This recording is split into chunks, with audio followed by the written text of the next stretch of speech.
వచ్చే ఏడాది జరగనున్న పశ్చిమ బెంగాల్ ఎన్నికలపై ప్రధాని నరేంద్ర మోదీ ప్రత్యేక దృష్టి పెట్టారు. ఈ ఎన్నికలకు పూర్తి స్థాయిలో సంసిద్ధులుగా ఉండాలని బీజేపీ నేతల్ని ఆయన కోరారు. అంతేకాదు ఎక్కడా తృణమూల్ కాంగ్రెస్ అలాగే ముఖ్యమంత్రి మమతా బెనర్జీ పేర్లను ప్రస్తావించకుండా జాగ్రత్త వహించాలన్నారు. ఎటువంటి పరిస్థితుల్లోనూ ప్రతిపక్షాల ట్రాప్లో పడకుండా చూసుకోవాలని బెంగాల్ బీజేపీ నేతలకు ఆయన సలహా ఇచ్చారు.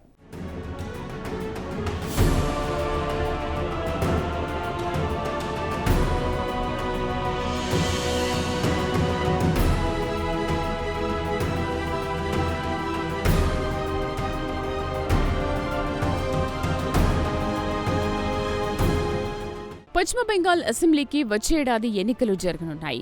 కాగా బెంగాల్ ఎన్నికలను ప్రధాని నరేంద్ర మోదీ ప్రతిష్టాత్మకంగా తీసుకున్నారు. ఈ నేపథ్యంలో పశ్చిమ బెంగాల్కు చెందిన భారతీయ జనతా పార్టీ నాయకులను ఉద్దేశించి ఆయన మాట్లాడారు. ఇందులో భాగంగా తాజాగా బీజేపీ ఎంపీలను ఉద్దేశించి ప్రధాని మోదీ మాట్లాడారు. కాగా అసెంబ్లీ ఎన్నికల్లో అనుసరించాల్సిన వ్యూహం గురించి కొన్ని నెలల ముందుగానే ఆయన దిశానిర్దేశం చేశారు.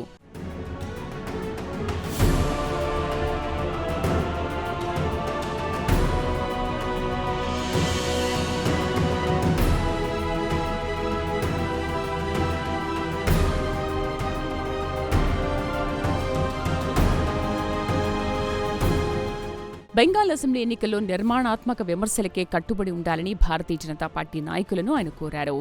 సాధ్యమైనంత వరకు అధికారంలో ఉన్న తృణమూల్ కాంగ్రెస్ పేరును ప్రస్తావించవద్దని ఆయన సలహా ఇచ్చారు. అవసరమైతే కేవలం అధికారంలో ఉన్న పార్టీ అనాలే కానీ టీఎంసీ అంటూ పేరు పెట్టి విమర్శలు చేయొద్దని కమలం పార్టీ నేతలకు మోదీ హితబోధ చేశారు.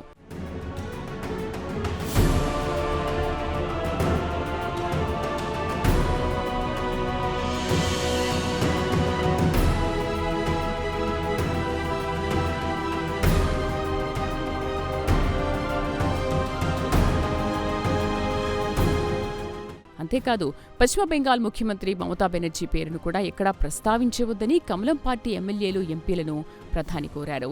కాగా కిందటిసారి అసెంబ్లీ ఎన్నికల్లో తననుద్దేశించి బీజేపీ నాయకులు విమర్శలు చేస్తే దానిని మమతా బెనర్జీ సమర్థవంతంగా తిప్పికొట్టారు.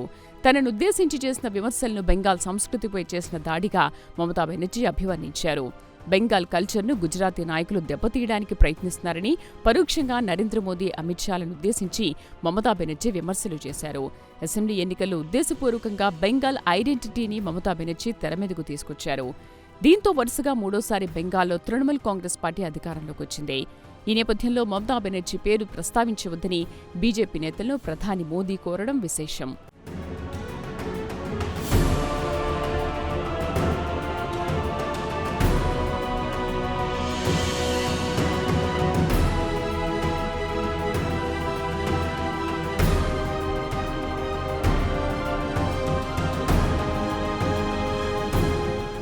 ఇదిలా ఉంటే ప్రస్తుతం పశ్చిమ బెంగాల్లో ఓటరు జాబితా ప్రత్యేక సమగ్ర సవరణ జరుగుతోంది.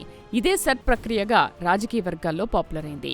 ఈ నేపథ్యంలో సర్ ప్రక్రియ అమలుకు సంబంధించి కమలం పార్టీ ఎంపీలకు ప్రధాని మోదీ అనేక విలువైన సూచనలు చేశారు. సర్ ప్రక్రియ సరళంగా, పూర్తిగా పారదర్శకంగా ఉండేలా చూడాలని ఆయన కోరారు. అర్హత లేని వారి ఓట్లను జాబితా నుంచి తొలగించడం, అలాగే అర్హత ఉన్నవారి పేర్లను కొత్తగా జాబితాలో చేర్చడమే సర్ ప్రక్రియ అసలు ఉద్దేశమన్నారు ఆయన. ఈ వాస్తవాన్ని క్షేత్రస్థాయికి చేరేలా జాగ్రత్తలు తీసుకోవాలని కమలం పార్టీ ఎంపీలను కోరినట్లు తెలిసింది.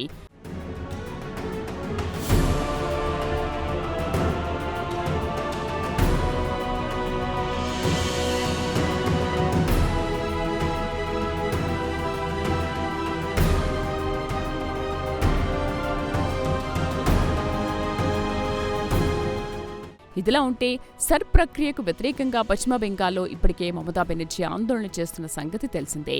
ఈ సందర్భంగా ఎన్నికల కమిషన్ను, బీజేపీ కమిషన్ను మమతా బెనర్జీ ఎద్దేవా చేశారు. కమలం పార్టీకి మేలు చేయడమే లక్ష్యంగా ఎన్నికల కమిషన్ పనిచేస్తోందని ఆమె ఘాటు ఆరోపణలు చేశారు. అంతేకాదు సర్ ప్రక్రియను అడ్డం పెట్టుకుని తనను రాజకీయంగా దెబ్బతీయడానికి కమలం పార్టీ ప్రయత్నిస్తోందని కూడా మమతా బెనర్జీ ఆరోపించారు. ఏదేమైనా బెంగాల్ ఐడెంటిటీ మరోసారి తెరమీదకు రాకుండా ప్రధాని నరేంద్ర మోదీ జాగ్రత్తలు తీసుకుంటున్నారు.